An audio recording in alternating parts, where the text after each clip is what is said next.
By the end of this month, White House Press Secretary Sarah Sanders will be leaving the Trump administration, going home to Arkansas. It's truly the most special experience. The only one I can think of that might top it just a little bit is the fact that I'm a mom. I have 3 amazing kids, and I'm going to spend a little more time with them. And in the meantime, I'm going to continue to be one of the most outspoken and loyal supporters of the president and his agenda, and I know he's going to have an incredible 6 more years. Trump has hailed her as a warrior with great, great heart. In a farewell tweet about Sanders, the president also seems to be encouraging her to run for governor of Arkansas in the year 2022.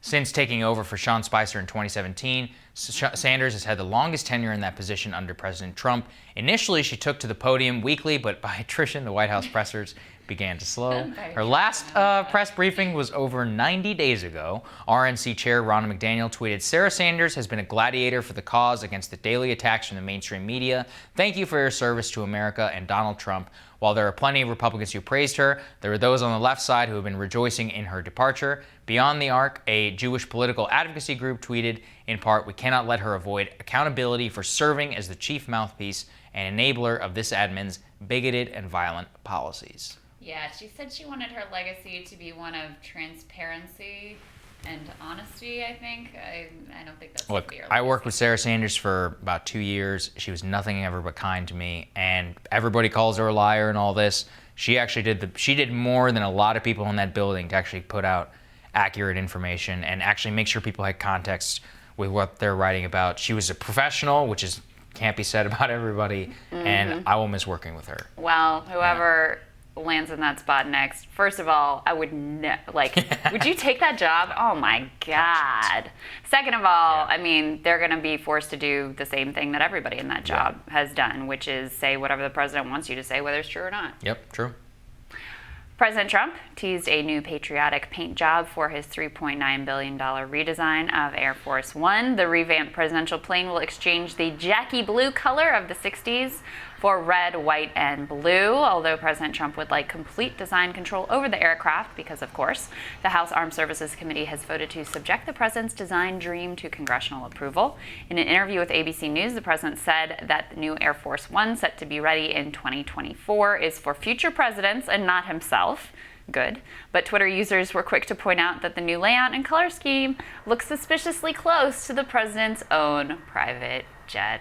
Critics are calling on the president to keep the blue and gold design that Jackie Kennedy dreamed up a year before her husband was assassinated. And in his Fox and Friends interview this morning, they asked him about this, and he said that we have a new Jackie-O now.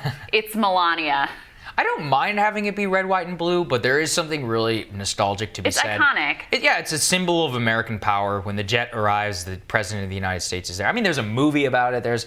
It's like the most recognizable aircraft on Earth. And so why mess with it? But maybe the new one will be good. Who knows? Who knows? Apparently, Sagar, it sucks to be hated. Something that we both, I'm sure, have known at times in our lives.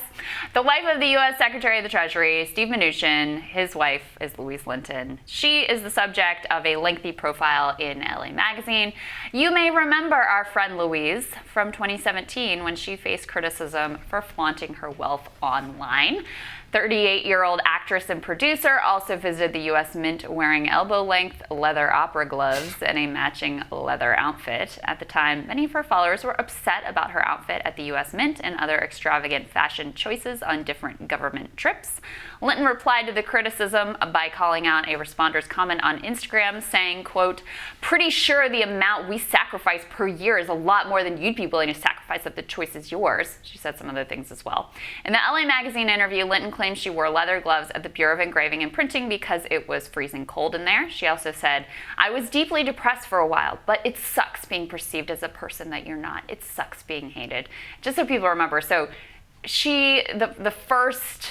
the first acquaintance with Louise came when in an Instagram post when she was on a government trip. That's right. She tagged all of her designer labels. Right. Like, I don't remember specifically, it was like a Gucci bag Gucci. And whatever. Like, and somebody commented, like, basically, what the heck are you doing here? Yeah. And then she went on this whole tirade, like, like poverty shaming this woman. I mean, almost it feel was just, bad like, for her because she ridiculous. did not ask for any of this, and it's like I'm She like, asked for this interview. Why'd she say well, yes sure, to no, it? but I'm like, you do not like this is not the space for you. Like, stay in LA, do your influencer thing because it's a vicious Your world out influencer here. thing. Yeah, she.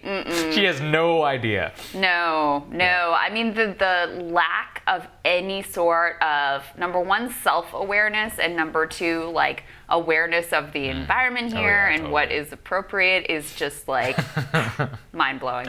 Well, next It's week worth on reading Rising, the whole thing. It's really something, by the way. Next week on Rising, a bill aimed at reforming Pennsylvania's probation and parole system has been introduced in the State House. We will talk with 2 lawmakers who are backing the legislation. Plus, we're going to dive into the future of healthcare in our new series, The Rising Future of Medicare. You've been working hard on that Very one, hard. and the co-founder and lead investigator of the Democratic Coalition joins us to explain how voters can educate themselves about the candidates who are vying for president, something we all got to dig into. Everybody have a fabulous weekend. Happy Father's Day. Have a good weekend.